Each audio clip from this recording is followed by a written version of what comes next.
আর যেই স্বামী ভালো, সেই স্বামী সবসময় চিন্তা করে আমার বউটা যদি একটু কটু কথাও বলে, ও যদি একটু কর্কশ হয়, ও কোনো পুরুষের সাথে কথা বলে না, চরিত্র নষ্ট করে না, এমন মহিলা রেখে দেওয়া যায়, ওকে পোষা উচিত, যত্ন করা উচিত। এটা হচ্ছে বুদ্ধিমান স্বামী। একজন বুদ্ধিমান পুরুষ কি করে? যখন ওর বউ চরিত্র ভালো থাকে, কি থাকে? যখন ওর বউর চরিত্র ভালো, মানে কোনো পুরুষের সাথে কথা বলে না, কোনো পুরুষের সাথে দেখা দেয় না, খালতো ভাই, মামতু ভাই, আড়াতো পাড়াতো এসব ভাইটাই নাই, ক্লাসমেট, হ্যাঁ, এইসব ভাইটাই নাই, কথা বলে না এগুলোর সাথে। কিন্তু একটু জ্বালা যন্ত্রণা করে জামাইয়ের সাথে, cash cash cash cash cash, যেটা স্বভাব আর কি কিছু কিছু মহিলার, হ্যাঁ করে। এই সারাদিন এই নাই সেই নাই, কমপ্লেন আর কমপ্লেন। কিন্তু ঘরের ভিতরে কোথায় কোথায় একজন বুদ্ধিমান পুরুষ ওই মহিলাকে রেখে দেয়। কেন? ওই মহিলাকে আদর যত্ন করলে এটা মানুষ হবে, এটা চরিত্র ভালো। এটা কি ভালো? চরিত্র ভালো। ওর বিছানা ছাড়া কারো বিছানায় যায় না, ওর ঘর ছাড়া কারো ঘরে গিয়ে জামা কাপড় পরিবর্তন করে না।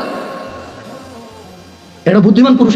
পুরুষের মাথা লোপ পাইছে, মানে অবৈধ সম্পর্ক করতে করতে করতে কোন বউটা ভালো কোন বউটা ভালো না এই বিবেচনা নাই। এখন রান্নার দোষ, বাপে ল্যাপ তোষক দেয় নাই সেই দোষ, এই কাঁঠালের দিনে কাঁঠাল দেয় নাই ওই দোষ। এখন বউর আর কোনো দোষ খুঁজে পাই না। এখন ল্যাপ তোষক দেয় নাই, সোফা দেয় নাই, টিভি দেয় নাই, ফ্রিজ দেয় নাই, আমের দিনে আম দেয় নাই, জামের দিনে জাম দেয় নাই, শীতকালে ওই যে কি কয়টা দাওয়াত খাওয়াই নাই, তোর ভাইয়ের পোলার মুসলমানি হয়েছে, আমার এখান থেকে 15 জন খাওয়াই নাই, তোর ভাইয়ের বিয়ে হয়েছে, আমার মাত্র 4 জনের দাওয়াত দিয়েছে, 10 জনের দেয় নাই। এখন বউর কোনো দোষ নাই, এখন এই দোষ দিয়ে শুরু করে দিয়েছে। জাহেল পুরুষ ভালো মেয়েদেরকে ওইভাবে সংসার নষ্ট করে দিচ্ছে। তো আমি ওই মহিলাকে বললাম যে আপনার তালাক হয়েছে বা হয় নাই, কত দেওয়ার আমার যোগ্যতা নাই। আপনি যদি মনে করেন আপনার স্বামী গোপন করেছে, শেখের সাথে তালাক একবার তালাক দিছে যেটা গোপন করেছে, আপনি ওনার সাথেই কথা বলেন। আমি আমার বোনদেরকে বলবো, বোন, ও আচ্ছা, আমি ওই মেয়েটাকে এতটুকু বললাম যে ছেলে আপনাকে 3বার তালাক দিল, 3বার, আপনার কাছে কেন মনে হয় ও চতুর্থবার দিবে না? আবার আপনার কাছে কেন মনে হলো যে ও চতুর্থবার দিবে না?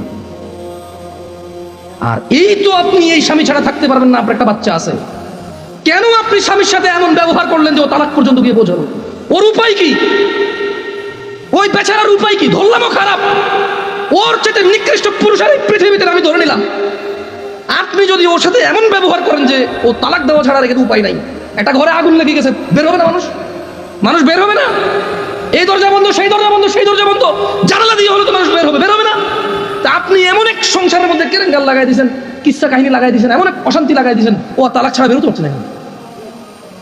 এমন করলেন কেন? এই যে এখন কান্নাকাটি করতেছেন, এমন করলেন কেন? এই যে বলতেছেন আমি এখন ধৈর্য ধরবো, আমি আর মুখে মুখে বলবো না, আমি আর ওর অপছন্দ হয় ওর বাবা মায়ের সাথে খোটাখুটি করলে এখন আর করবো না, আমি আগে কেন ভাবেন নাই? আমি আমার বন্ধুদেরকে বলবো, তোমার স্বামী আছে, ওকে গুরুত্ব দাও। আর ভাই তোমাকে বলবো এই পৃথিবীতে জানি না, বাংলাদেশে প্রায় পুরুষ তালাক দেওয়ার পর আবার ওই বউয়ের সাথে জেনা করে। পরিপূর্ণ তালাক বহুবার হয়েছে, ও পরোয়া করে না, আবার ওই বই লাগবে তার।